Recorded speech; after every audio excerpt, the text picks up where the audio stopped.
Jail पे सबके साथ बराबर ट्रीटमेंट होता है या डिपेंड करता है गवर्नमेंट की लाइकिंग डिसलाइकिंग पे? तो मुझे गर्म पानी चाहिए था नहाने के लिए, उसके लिए मुझे कोर्ट से ऑर्डर लेना पड़ा था और वो भी 1 टम्बलर ही पानी मिलता था मुझे।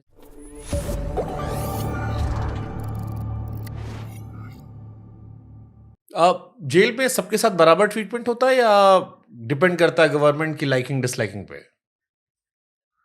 नहीं, मोस्टली तो सबके साथ एक जैसा ही व्यवहार होता है और जो भी आपको चाहिए, मतलब लाइक फूड चाहिए, तो आपको कोर्ट के ऑर्डर्स लाने पड़ते थे। मुझे गर्म पानी चाहिए था नहाने के लिए, तो उसके लिए मुझे कोर्ट से ऑर्डर लेना पड़ा था और वो भी 1 टम्बलर ही पानी मिलता था मुझे गर्म नहाने के लिए।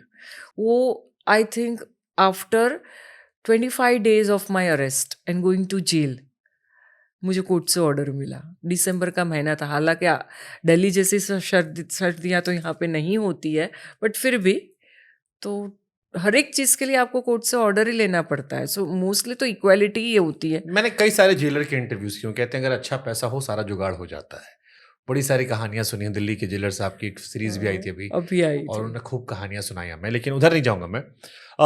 मैंने प्रज्ञा ठाकुर का नाम शुरू में लिया। प्रज्ञा ठाकुर जब अभी पूरी तरह बरी हुई तो उन्होंने बहुत सारे एलिगेशन लगाए कि मुझे बहुत यातनाएं दी गई और उनके चाहने वाले अभी कहते हैं कि बहुत प्रताड़ित किया गया, मारा गया, पीटा गया, टॉर्चर किया गया। हमने उनके मुंह से सुना है। बहुत लंबे समय तक वो एक्यूज रही, अब उन्हें लोग विक्टिम के तौर पर देखते हैं। सच था उनको इतना टॉर्चर किया गया था उस दौर में? वो टाइम पे मैंने मालेगांव केस कवर किया था, तो हाँ, मैंने ये स्टोरीज़ की थी क्योंकि उसने कोर्ट में एप्लीकेशन करते थे वो, कि मुझे बहुत मारा गया और मैंने देखा भी था कोर्ट में जब उसको लेके आते थे, she was not able to walk. उनकी बैक के लिए भी सपोर्ट, जब मैं जेल में थी तभी भी मैंने देखा कि उनके लिए बैक का उनको पकड़ के ही चलना पड़ता था। वो विदाउट सपोर्ट नहीं चल पाती थी बैक में, और सब डैमेज बहुत हुआ था लेग्स में और सब कुछ। ये एज ए स्टोरी भी मैंने की है। मतलब महिलाओं को वैसे ही पीटते जैसे पुरुषों को प्रताड़ित करते हैं जेल के अंदर, जो जेल के अंदर नहीं, ड्यूरिंग पुलिस कस्टडी, कस्टडी में। जब इन्वेस्टिगेशन होता है तभी। जेल के अंदर भी मारते हैं क्योंकि उनको सबको कंट्रोल में रखना पड़ता है, तो मारते तो है। मैंने खुद भी देखा है अपने आँख से।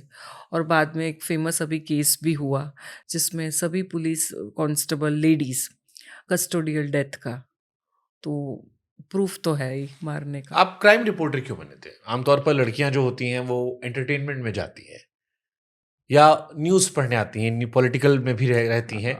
क्राइम रिपोर्टर महिलाएं कम होती हैं, आज के दौर में भी काफ़ी कम है। कम है, सही बात है। मैं एजुकेशन वाइज एलएलबी हूँ, लॉ किया है मैंने, तो वो बेस पे मुझे फर्स्ट कोर्ट बीट दी गई। और कोर्ट में जाते जाते बहुत थिन लाइन होती है क्योंकि सब अक्यूज्ड आरोपी लोग आते हैं वहीं पे, तो धीरे धीरे आरोपी से बात होने लगी, ह्यूमन इंटरेस्ट स्टोरी आरोपी के घर वालों की करने लगी।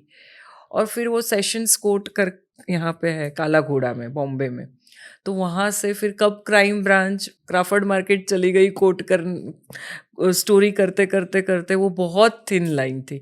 मैं हर एक स्टोरी डॉक्यूमेंट्स के बेस पे करती थी क्योंकि कोर्ट रिपोर्टर है, तो काफ़ी आरोपी के कन्फेशंस निकालती थी। फिर वो आरोपी से बात करते करते करते क्राइम रिपोर्टर बन गई। शुरू मजबूरी में कि फिर मज़ा आने लगा। नशा है। Who better than you not to understand this. But घर वाले कभी परेशान नहीं किए कि यार क्राइम है, दिन भर तुम गुंडों मवालियों, और उस दौर में तो आतंकवादी थे, वो हाँ, टेररिस्ट थे। टेररिस्ट है। हाँ, उनसे उठना बैठना, उनको टिप, उनसे उनको गिफ्ट देना। नहीं, घर वालों ने मुझे बहुत सपोर्ट किया वो टाइम पे भी। बच्चा छोटा था, 4-5 साल का था, 4-5 years ओल्ड सन था। तो बट घर पे रूल था एक, कि 10 बजे घर पे आ जाना है। तो I use to see to it कि मैं 9:45 बजे घर पे आ जाऊँ, वरना मेरे नाना जी 10 में 10 और 10 हो जाती थी तो घर लॉक कर देते थे। इतना स्ट्रिक्ट में मैं पढ़ी हूँ, बड़ी हुई हम्म। हूँ। तो आपने टीवी में भी काम किया है? नहीं। कभी नहीं काम किया? नहीं, प्रिंट प्रिंट रिपोर्ट। में ही काम किया आपने।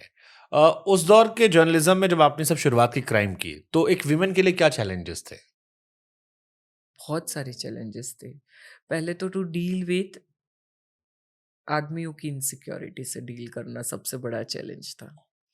क्योंकि जो रिपोर्टर्स हुआ करते थे, मेल रिपोर्टर्स, उनको ज़्यादा इनसिक्योरिटी होने लगती थी कि जितना स्टोरीज करके चली गई हमारे नाक के नीचे से। और वही चक्कर में मैंने बहुत दुश्मनी मोड़ ले ली, बहुत दुश्मनी ले ली मैंने। एक वो चैलेंज, सबसे बड़ा चैलेंज था वो, क्योंकि उनको एक्सेप्ट नहीं करना था कि एक लड़की तो नहीं थी मैं, 32 इयर्स की थी, तो कैसे हमारे नाक नीचे से स्टोरी लेके जाने। फिर कैरेक्टर असैसिनेशन से लड़ना पड़ता था, अगेन एंड अगेन आपको प्रूव करना पड़ता था कि भाई हमारा कैरेक्टर क्लीन है, बट फिर भी कैरेक्टर का बहुत असेस ह्यूमिलेशन होता था। एंड अपफ्रंट बोला जाता था कि ये सो के स्टोरी लेती है, करती है। सो ये एक चैलेंज बहुत थी। उस स्कूप में भी दिखाने की कोशिश की गई है कि हाँ, पुलिस वाले के साथ भी इन्वॉल्व है, हाँ, जो बहुत ईज़ी है। एडिटर है उसके साथ भी इन्वॉल्व हाँ, है। सबके साथ इन्वॉल्व है और कुछ काम धंधा है ही नहीं ना, सबके साथ इन्वॉल्व ही हो जाओ आप। बहुत ईज़ी है ये सब, बोलना बहुत ईज़ी है। तो चैलेंज वो थी। फिर सब जगह जाने का डर भी हुआ करता था। सभी टेरर अटैक मैंने कवर किया है, 26/11 कवर किया है। 3 दिन तक घर पे नहीं गई थी मैं। फिर अभी जो जुलाई ब्लास्ट हुआ था, ट्रेन ब्लास्ट, वो टाइम पे वो कवर किया है। तो वो चैलेंजेस तो बहुत थे, बहुत आते थे चैलेंजेस इन्वेस्टिगेटिंग में। आप चाहे वो अंडरवर्ल्ड के लोगों से बात करो, कहीं कहीं फील्ड वर्क में, कैसी कैसी जगह पे मैं फील्ड वर्क पे गई हूँ ना, I can not tell you. बहुत स्ट्रगल किया मैंने। क्या ये इजी होता है महिला जर्नलिस्ट पे या महिला जो काम करती हैं कि अगर वो राइज कर रही हैं तो उन पे टैग लगा दो कि ये तो अपने बॉस के साथ सो रही होगी, या जिनसे स्टोरी ले रही है वहां सो रही होगी, फेवर मिल रहा है वहां सो रही होगी? ये आसान होता है? बहुत आसान होता है, सब लोग यही सोचते हैं।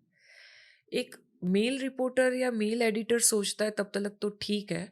मेरे साथ तो ऐसा भी हुआ है कि फीमेल रिपोर्टर और फीमेल एडिटर ये मेरे पे टैग लगाया है।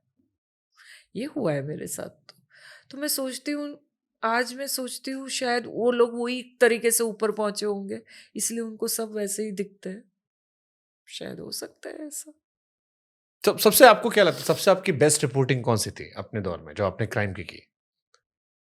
मेरी टेबलॉइड में काम करती थी मैं, मुंबई हम्म। का बहुत फेमस टेबलॉइड था वो टाइम का। हम्म। तभी मैंने स्टोरी की थी, टेररिस्ट के फोटोज छापे थे मैंने कि उन्होंने रेकी की है। तो वो स्टोरी मेरी बेस्ट स्टोरी मुझे ऐसा लगता है, क्योंकि next day law and order के कमिश्नर थे, के एल प्रसाद। उन्हें मेरे प्रेस कॉन्फ्रेंस में मेरा पेपर उठा के बोला कि ये लड़की ने सब सही लिखा है। तो that interesting. Was my best story, I think so. Interesting. Mumbai 1970s के बाद सडनली अंडरवर्ल्ड की तरफ बढ़ जाती है। आपने क्योंकि कवर किया है तो मैं आपसे मुंबई अंडरवर्ल्ड, दाऊद, अबू सलेम, छोटा राजन, इनको बहुत गहराई से समझता हूँ क्योंकि आपने इनको पढ़ा भी होगा, इनके बारे में भी पढ़ा होगा। आई एम श्योर उस दौर में जो एडिटर्स होंगे आपने भी क्यूरियोसिटी से उनसे सवाल पूछे होंगे और फिर आपने कुछ एक्सपीरियंस भी किया होगा। मुंबई अंडरवर्ल्ड के शिकंजे में कैसे चली गई? 70s 80s से ही धीरे धीरे, पहले इनिशियली स्मगलिंग हुआ करती थी। हाजी मस्तान। हाजी मस्तान, करीम लाला, वो लोग से स्टार्ट हुआ 60s 70s में। फिर धीरे धीरे दाऊद का आना हुआ लेट अर्ली 80s में। How he became smuggling, all everybody started with smuggling only initially. जो हम मूवीज में देखते हैं, गोल्ड की स्मगलिंग होती थी एक टाइम पे।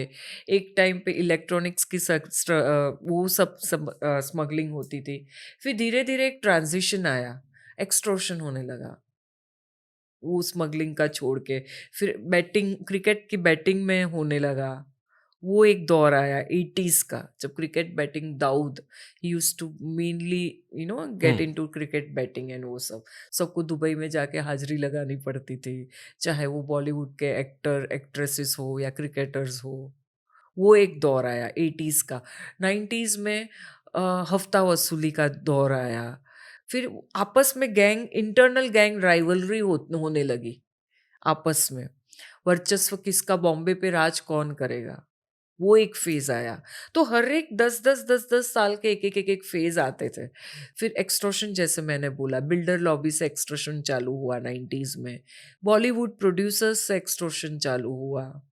और आपस में इंटरनल राइवलरी तो थी, जैसे पहले छोटा राजन और दाऊद एक साथ काम करते थे। फिर जब बॉम्ब ब्लास्ट हुए, फर्स्ट सीरियल ब्लास्ट, उसके बाद दोनों का अलग-अलग दोनों हो गए। तो उनकी आपस की जो राइवलरी थी, वो एक बॉम्बे में के वो बहुत हुआ करती। उसके होते हुए एनकाउंटर्स होने लगे। वो एक फ़ेज़ आया फिर 90s में एनकाउंटर्स का। एनकाउंटर स्पेशलिस्ट आने लगे, प्रदीप शर्मा जो बाद में खुद सारे जेल गए। दे दे हाँ, दया नायक, वो सब आने, प्रफुल्ल भोसले, वो सब आने लगे। फिर एक ट्रांज़िशन ऐसा आया कि एक अंडरवर्ल्ड का, फिर फेक करेंसी का केस, ड्रग्स के केस, सब में अंडर आर्म्स का केस में आने लगे अंडरवर्ल्ड, आर्म्स में भी घुसने लगी थी। फिर एक फ़ेज़ आया 2000 का, जहाँ पे टेररिज़्म टूक ओवर फ्रॉम अंडरवर्ल्ड, और अंडरवर्ल्ड का सब सोफिस्टिकेशन हो गया पूरा, यू नो कि धीरे-धीरे, धीरे-धीरे वो लोग फेक, जैसे दाऊद, वो फेक करेंसी में आगे बढ़ गया, ड्रग का, आर्म्स का डीलिंग में चलने लगा वो।